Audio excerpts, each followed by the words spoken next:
diving on deep to a great conversation about the Port of Shelton, and two good guests in with me today as we say good morning to Dick Taylor and Al Frey from the Port of Shelton. Morning, guys. Good morning. How are you? I am well. Good to see you here. Giving Wendy the day off, a great tradition as she takes the kids to school for the first time every day. That's awesome. So good on her as school's getting going. So now got Al in the hot seat. Al, what's been going on here?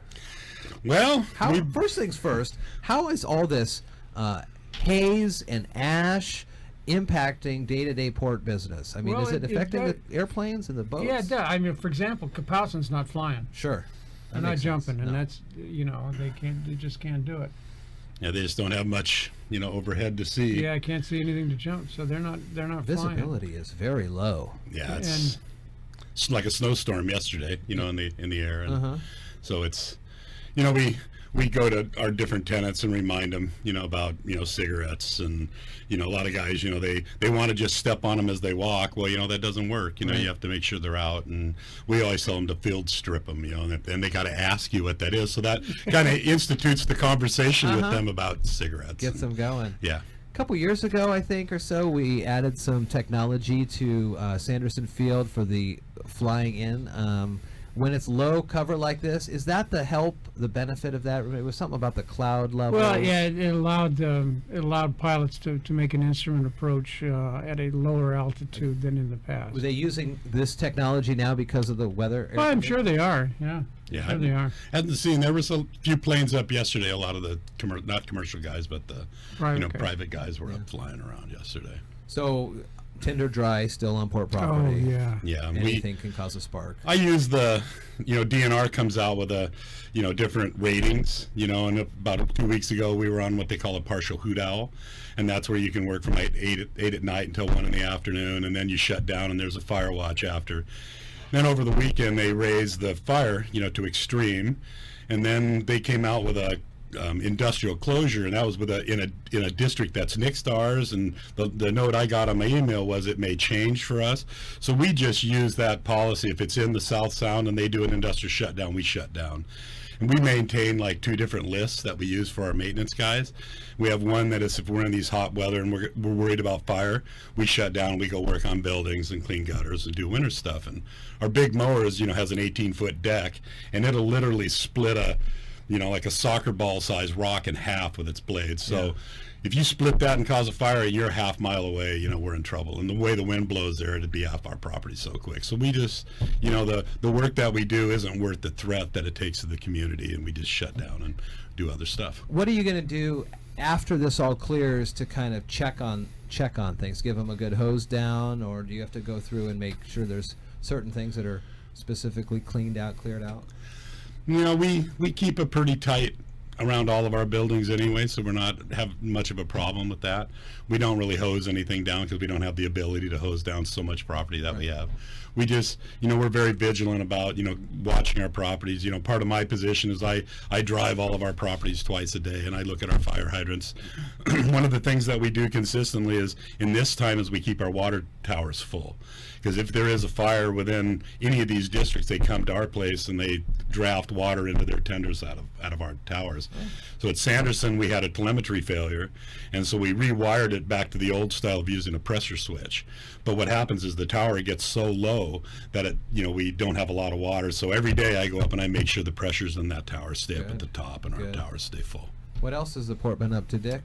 Oh, it's the normal stuff. We had our meeting yesterday. We approved some checks. Yeah, there you go. Paid some bills, and we had had an executive session talking about real estate stuff. Okay.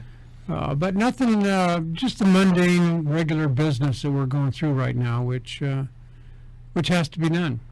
We're getting geared up to do our first budget hearing, first part of October. Oh yeah. Budget has to be submitted by, I think, the third Tuesday of October. That's right. Is what by law. So we're starting working on that right now. Okay. And that's not very exciting, but it's very important that we have to do it. So.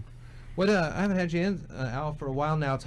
We've been talking a lot about the port, the marina down there and kind of the look that's kind of undergoing with some potential projects down the future. What do you liking the look of the marina these days? It's awesome. Upkept nice and well. It's awesome to drive down and see the boathouses that are, years past it was like, you'd want to do this number when you drove by, but now it's, very visible. It's nice, and once we do all the floats and get that all up, it'll be a nice place. But it's a challenge. Sure. Every day is a challenge. South Float had been damaged in some storms in the years past, so my crew went down and built a bunch of stuff to try to get us through this winter. The people up above decide how we're going to deal with it. And our position is, we just have to go day by day, and we're going to do whatever we have to do to keep it up.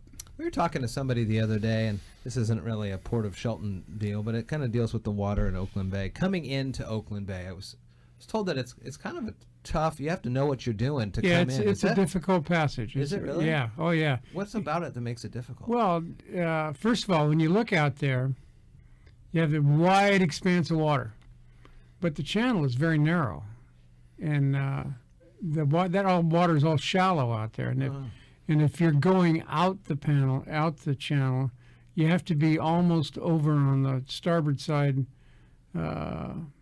passage on the right, way over on the right, almost next to those houses. Oh, wow. Is where the channel is. And you don't know, it's not intuitive. And so if you're not familiar with the area and you don't know how to read charts, you could be running aground out there in a hurry. Interesting. Okay. And then you come out there's some swirls and eddies when the tide shifts. You get massive eddies that go out there, and then if you're not paying attention, they'll catch you. Huh. So yeah, it's not an easy. It looks like on the surface that it's an easy passage. It sure does. But it's not. Wow. Okay. So you got to be experienced to come through there. One final thing, Al, if folks are going to be up there, I know you guys have it kind of open for people to have lunches and things like that. They got to remember whatever they pack in, they pack out, and obviously no fires or anything like that. Any cigarette butts, like you said, dress them down and make sure they're fully out. And what are some other things anybody can do to help you guys out up at Port Property and just stay vigilant, stuff like that? Drive slow. Yeah. If you see something, report something. That's important. We've always been kind of proud of our, the tenants. We don't have a lot of problems with that we have in the other community, but we're pretty vigilant with what we do. And so, we appreciate everyone's eyes and ears being there and helping us. Checking in. Yeah. Very nice. All right. Well, then let's surface on out of here. Let you guys get on to the next big thing we've got going on here. 8:48. Good to talk with you. Good to see you, Al. Thank Good you. to be here. We'll see you next week.